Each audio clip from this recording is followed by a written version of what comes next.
चलिए अगली खबर का रुख करते हैं, बात झारखंड की करते हैं। झारखंड विधानसभा का मानसून सत्र जो पिछले महीने आहूत किया गया था, वो गुरुजी के निधन के कारण स्थगित करना पड़ा था और अब एक बार फिर सत्र की शुरुआत हुई है।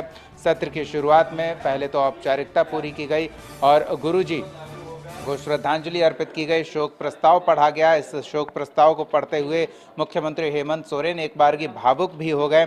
इसके साथ साथ आपको बता दें कि पक्ष और विपक्ष ने एक स्वर में गुरुजी को भारत रत्न दिए जाने की मांग की है, साथ ही उनके जीवनी को पाठ्यक्रम में शामिल किए जाने की मांग भी की गई है।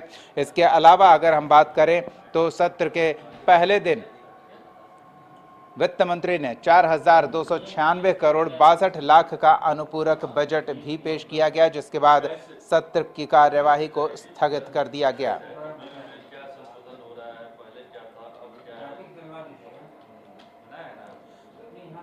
चलिए तो सीधे हम रांची का रुख करते हैं। सहयोगी राहुल हमारे साथ जुड़े हुए हैं और उनसे जानते हैं कि मॉनसून सत्र ये कहें विस्तारित सत्र है, बीच में गुरुजी के निधन के कारण सत्र को स्थगित कर दिया गया था। पहले दिन क्या कुछ खास रहा राहुल?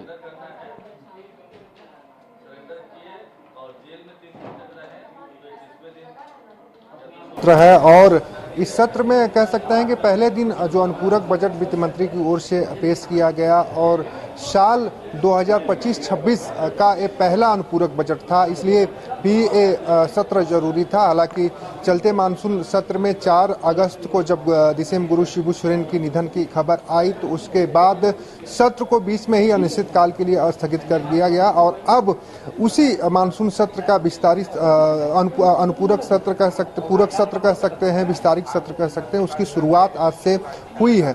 अगर हम सत्र की बात करें तो अनुपूरक बजट पेश होने के बाद पूरी तरीके से दिसम गुरु शिबू सोरेन पर फोकस रहा सत्र का और उस दौरान जब शोक प्रस्ताव पढ़ा जा रहा था सदन के अंदर तो नेता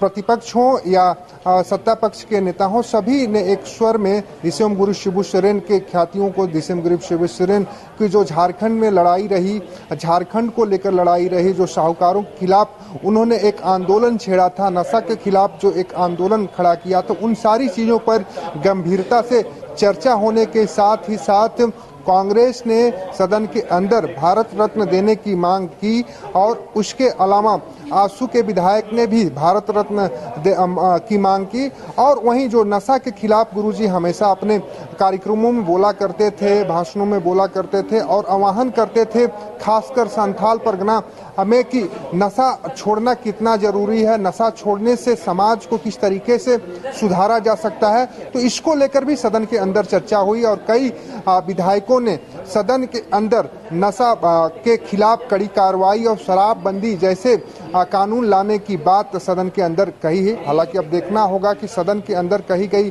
बातों पर सरकार किस तरीके से अमल करती है, क्योंकि लगातार गुरुजी साहूकारों के खिलाफ तो लड़ाई लड़ते ही थे, लेकिन शराब और अन्य जो नशा खोरी है उसके भी खिलाफ वो हमेशा से आवाज उठाते रहते थे और लोगों से आह्वान करते थे कि नशा के खिलाफ एक अभियान चलाकर नशा को राज्य से खत्म किया जाए, क्योंकि नशा एक ऐसा चीज है जो समाज को बर्बाद कर रहा है, आदिवासी समुदाय को बर्बाद कर रहा है। तो कह सकते हैं कि आज के सदन में कई ऐसे विषय रहे जिस पर चर्चाएं हुई और खास करके गुरुजी पर ही पूरी तरीके से सदन की कार्रवाई का फोकस रहा। शोक प्रस्तावना में भी गुरुजी पर ही बातें हुई। हालांकि अन्य जो विभूतियों का भी निधन इस दरमियान हुआ था उनको प्रति भी शोक संवेदना प्रकट की गई, लेकिन गुरुजी के जो पद चिन्ह है उस पर चलने के लिए, उस पर राज्य को ले चलने को लेकर बातें हुई। अब देखना होगा कि सरकार इस पर किस तरीके से काम करे।